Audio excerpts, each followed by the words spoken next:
In 1985, the maid industry in Japan was full of intense rivalry, and in order to boost their shop's performance, it had become common for maids to openly shoot maids from competing shops on the streets. Young Riko witnessed the shop manager fall in a pool of blood, leaving an unshakable shadow in her heart. Now, over a decade later, although the maid industry appears peaceful on the surface, there are still hidden currents beneath it.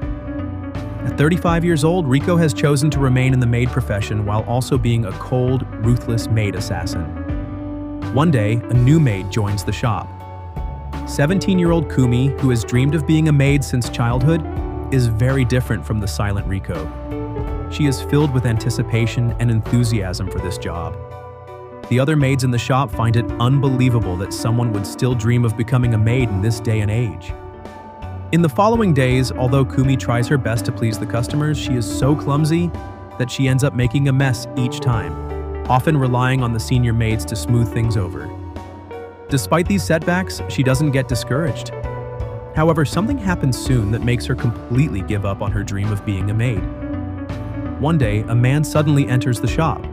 The shop manager and the senior employees react with a fearful expression.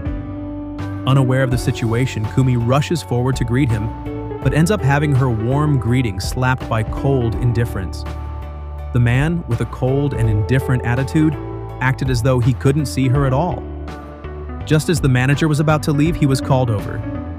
The next moment, he kneeled, hoping to negotiate for a few more days. It turns out today was the day to hand over the red envelopes. The man pressed the manager's head and said that the only reason this shop had been able to stay in business was because it was part of the Beast Paradise brand. Handing over the red envelope was not too much to ask. However, the manager struggled to produce it.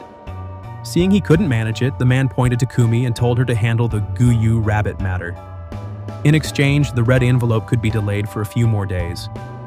After hearing this, the manager stopped hesitating and immediately instructed Kumi to deliver a letter. The Guyu rabbit was another brand, and the manager agreed to let them go together. He then pulled out a banknote hoping they would eat well before leaving and recommended a ramen shop downstairs. Riko was a regular there. After they finished eating, the owner handed her a bag as they were about to leave. Meanwhile, the senior maid started to worry that Kumi and the other girl might not return. However, the manager told them to trust in miracles. On the other hand, the job listings had already begun to appear on the computer. The two soon arrived at the Guyu Rabbit Cafe, which looked quite lovely. However, after entering, things didn't seem as pleasant.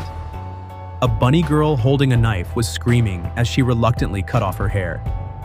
Seeing this delay, the manager couldn't stand it any longer and personally went forward to cut off her twin pigtails.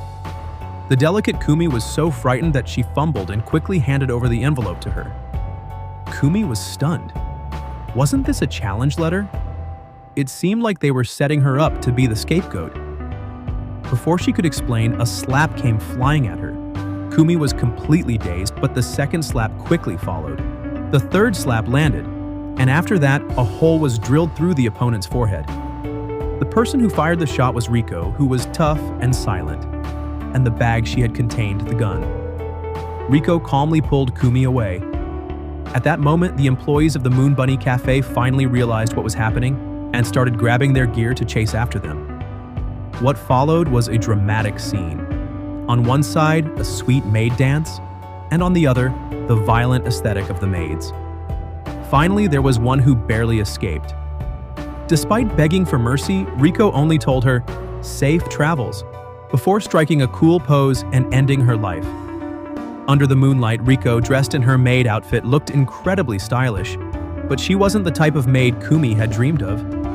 The maid career Kumi had longed for began and ended on this very day. She didn't want to do it anymore. At the end of the story, the two returned to the Piggy Maid Cafe, where the manager and others stared at them in disbelief. Only after a while did they welcome them back. Seeing that Kumi's clothes were dirty, they told her to change upstairs. But as soon as Kumi got back to the dorm, she immediately packed her things and left. Just then, someone walked in and locked the door. That person was Riko. "I'm going to escape,"